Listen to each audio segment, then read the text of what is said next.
السلام علیکم ورحمۃ اللہ وبرکاتہ۔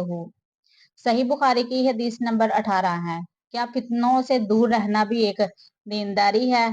نبی رسول صلی اللہ علیہ وآلہ وسلم نے فرمایا، وہ زمانہ قریب ہے کہ جب مسلمان کا بہتر مال بکریاں ہوگی، جنہیں وہ پہاڑوں کی چوٹیوں پر اور بارش کے مقامات پر لے جائے گا، البتہ تاکہ وہ اپنا دین فتنوں سے بچا کے رکھے۔ نبی رسول صلی اللہ علیہ وآلہ وسلم نے فرمایا ہے کہ انسان کو ہر حال میں فتنوں سے دور رہنا چاہیے۔ فتنے سے مراد یہ ہے کہ اللہ تعالیٰ اور اس کے رسول کی نافرمانی جب حد سے بڑھ جائے، سیاسی حالات ابتر ہو جائیں اور ملکی انتظامات کی بدعنوانیاں عروج پر پہنچ جائیں۔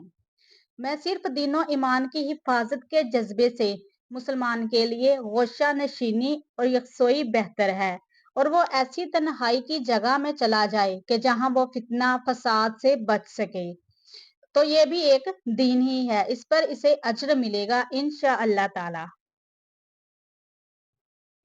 نبی صلی اللہ علیہ وآلہ وسلم کا فرمان ہے کہ میں تم سے زیادہ اللہ تعالیٰ کا جاننے والا ہوں، کیونکہ اللہ تعالیٰ کا فرمان ہے وَلَٰكِنْ الْخ، یعنی اللہ تمہارے دل کے کاموں کا بھی مواخذہ کرے گا۔ یہ ان قسموں کے ذکر میں آیا ہے جو دلوں نے جان بوجھ کر کھائی ہیں۔ حدیث سے بخاری کی 19 نمبر حدیث میں ہے، حضرت عائشہ رضی اللہ عنہا راوی ہے کہ رسول پاک صلی اللہ علیہ وآلہ وسلم جب صحابہ کرام کو کوئی حکم فرماتے تو ان کی طاقت کے مطابق اعمال کا حکم فرماتے۔ وہ عرض کرتے، یا رسول اللہ صلی اللہ علیہ وآلہ وسلم، ہم آپ کی مثال نہیں ہیں، آپ کے تو اگلے پچھلے گناہ اللہ تعالیٰ نے معاف کر دیے ہیں۔ یہ سن کر آپ اتنے ناراض ہوتے کہ آپ کا غصہ آپ کے چہرے مبارک سے عیاں ہونا شروع ہو جاتا اور فرماتے، تم سب سے زیادہ پرہیزگار اور اللہ کا جاننے والا میں ہوں۔ اللہ تعالیٰ کو عبادات اور اطاعت میں میانہ روی ہی پسند ہے۔ اپنی عبادت جو اپنی طاقت سے باہر ہو، اللہ پاک اسے فرض ہی نہیں کیا، اور جو عبادت فرائض کے درجے میں ہے وہ انسان کو ایک متوازن، جن کی بدولت ایک طرف انسان عبدیت کے جذبے سے سرشار ہے اور دوسری طرف اپنی دینوی معاہدے کو بنانے اور سنوارنے کے لیے اپنی صلاحیتیں ٹھیک ٹھیک خرچ کر سکے۔ اس سے یہ بھی بات معلوم ہوتی ہے کہ ایمان معرفت خداوندی کا نام ہے اور معرفت کا تعلق سے ہے۔ اسی وجہ سے ایمان صرف زبان اقرار کو نہیں کیا جا سکتا۔ صحیح بخاری کی 13 نمبر ایک اور حدیث ہے کہ کفر میں واپس جانے کو آگ میں جلنے کے برابر سمجھنے والا ہی سچا مومن ہے۔ انصراوی ہیں، صحیح بخاری کی 20 نمبر حدیث میں ہے کہ نبی پاک صلی اللہ علیہ وآلہ وسلم نے فرمایا، 3 اوصاف ہیں جن کا مالک ایمان کا پورا پورا مزہ محسوس کرتا ہے۔ ایک وصف یہ ہے کہ اللہ اور رسول صلی اللہ علیہ وآلہ وسلم سے محبت باقی تمام چیزوں اور شخصیتوں کی محبت سے زیادہ ہو۔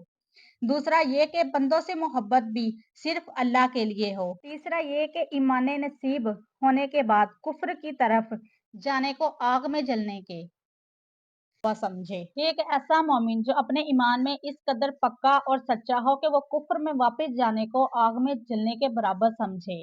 اور یہ حقیقت ہے کہ جس انسان کے دل میں اور اللہ اس کے حبیب کی محبت اور اسلام کی محبت اس قدر رچ بس گئی ہو کہ وہ دوبارہ کفر کو کسی حالت میں بھی برداشت نہ کر سکے، لیکن اس محبت کا اظہار صرف زبانی جملے خرچ سے نہیں ہوتا، اللہ کے احکام کی اطاعت اور مجاہدہ نفس سے ہوتا ہے، اور ان حالات میں جس قدر بھی مصائب علام آئیں وہ اسلام کی خاطر سب کچھ برداشت کر کے بھی پرسکون اور خوش و خرم ہوتا ہے۔ صحیح بخاری کی 23 نمبر حدیث میں ہے کہ رسول پاک صلی اللہ علیہ وآلہ وسلم کسی انصاری کے پاس سے گزرے، وہ اپنے بھائی کو حیا کے بارے میں سمجھا رہا تھا۔ رسول پاک صلی اللہ علیہ وآلہ وسلم نے فرمایا کہ جانے دے، کیونکہ شرم تو حیا میں داخل ہے۔ انصاری شخص اپنے بھائی کو شرم و حیا والی عادات پر روک ٹوک کر رہے تھے کہ آپ صلی اللہ علیہ وآلہ وسلم نے اسے فرمایا کہ شرم کا مادہ دراصل ایمان ہی سے پیدا ہوتا ہے، اس لیے اسے شرم ترک کرنے کی تلقین کبھی نہ کرو، کیونکہ انسان کی فطری شرم اسے بہت سی بے حیائی کے کاموں سے روک دیتی ہے، اور اسی کے تفید انسان بہت سے گناہوں سے بچ جاتا ہے۔ لیکن یہ بات واضح رہے کہ یہاں حیا شرم سے مراد وہ بے جا شرم نہیں جس کی بنا پر انسان کی جرت مفقود اور قوت عمل ہی مخروج ہو جائے۔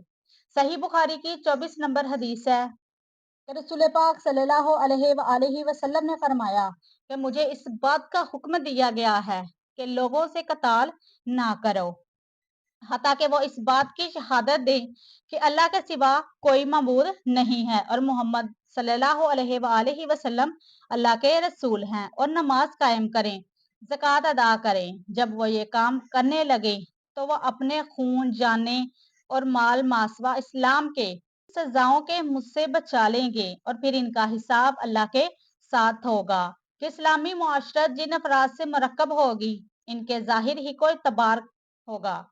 اگر وہ ان قواعد و ضوابط کی پابندی کریں گے جن کا لحاظ ایک مسلمان کے لیے ضروری قرار دیا گیا ہے تو وہ یقیناً مسلم معاشرہ ہی کے افراد شمار ہوں گے۔ رہی ان کے دل کی کیفیت تو ان کے باطن کا معاملہ اللہ کے سپرد ہے۔ اللہ خود آخرت میں ان سے نبٹ لے گا، اور بعض فرض کرے گا کہ دنیا میں کسی کے بارے میں بدگمانی کرنا، ان کی نیتوں کو ٹٹولنا، اس پر حکم لگانا سراسر بیوقوفی ہوگی۔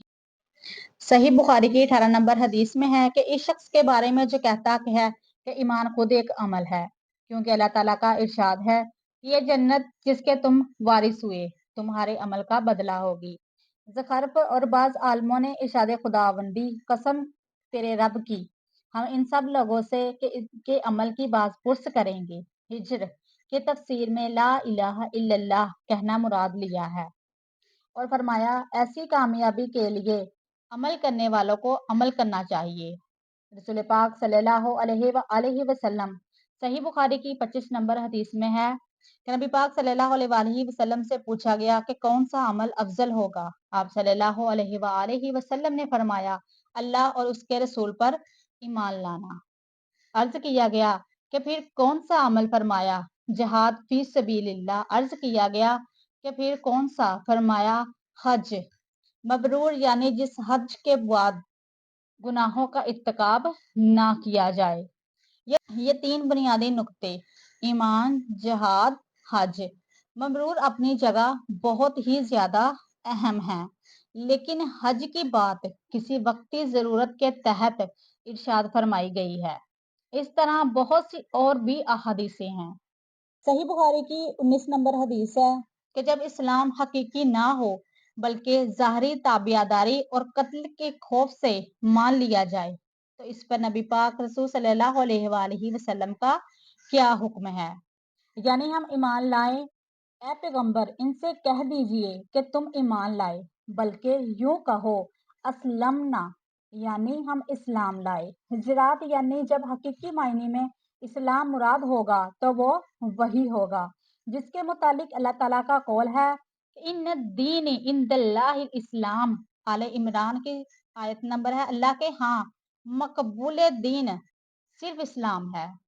صحیح بخاری کی 26 نمبر حدیث میں آیا ہے کہ رسول پاک صلی اللہ علیہ وآلہ وسلم نے کچھ لوگوں میں مال تقسیم فرمایا۔ سعد رضی اللہ عنہ پاس بیٹھے ہوئے تھے۔ وہ کہتے ہیں کہ رسول پاک صلی اللہ علیہ وآلہ وسلم نے ایک ایسے کو چھوڑ دیا جو ان میں مجھے سب سے زیادہ پسند تھا۔ میں نے عرض کیا یا رسول اللہ صلی اللہ علیہ وآلہ وسلم اسے محروم کرنے کا کیا سبب؟ سوال کیا گیا اللہ کی قسم میں تو اسے مومن سمجھتا ہوں۔ پھر اس شخص کے متعلق میرے مسلم میں قدرے خاموش رہا۔ پھر اس شخص کے متعلق میرے حسن ظن نے مجھے مجبور کیا، اور دوبارہ عرض کیا اس شخص کو نہ دینے کا کیا سبب؟ اللہ کی قسم اسے تو میں مومن سمجھتا ہوں۔ آپ نے پھر وہی فرمایا کہ مومن سمجھتے ہو کہ مسلم؟ میں تھوڑی دیر خاموش رہا۔ سہ پارا میرے اس تصور نے جو اس شخص کے متعلق تھا مجھے مجبور کر دیا، اور میں نے اپنی عرض دہرائی کہ آپ صلی اللہ علیہ وآلہ وسلم نے بھی اپنے جواب کا اعادہ فرمایا۔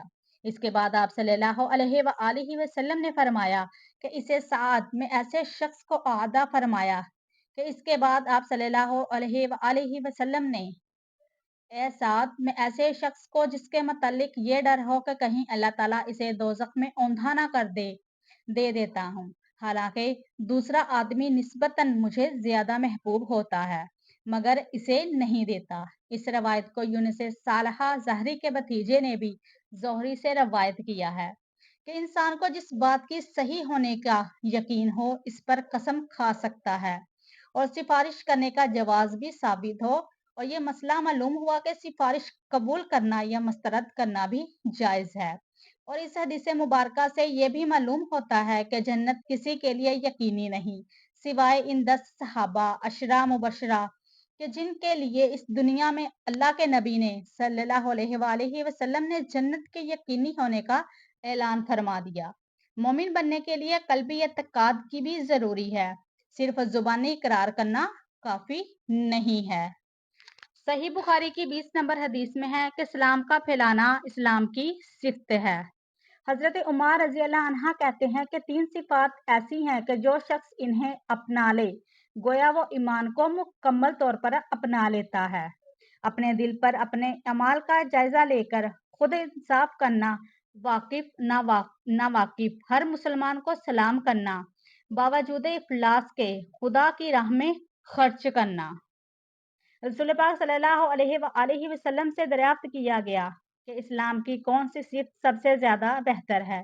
آپ صلی اللہ علیہ وآلہ وسلم نے فرمایا، کھانا کھلانا، ہر ایک کو سلام کرنا، خواہ تم اسے جانتے ہو یا تم اسے نہیں جانتے۔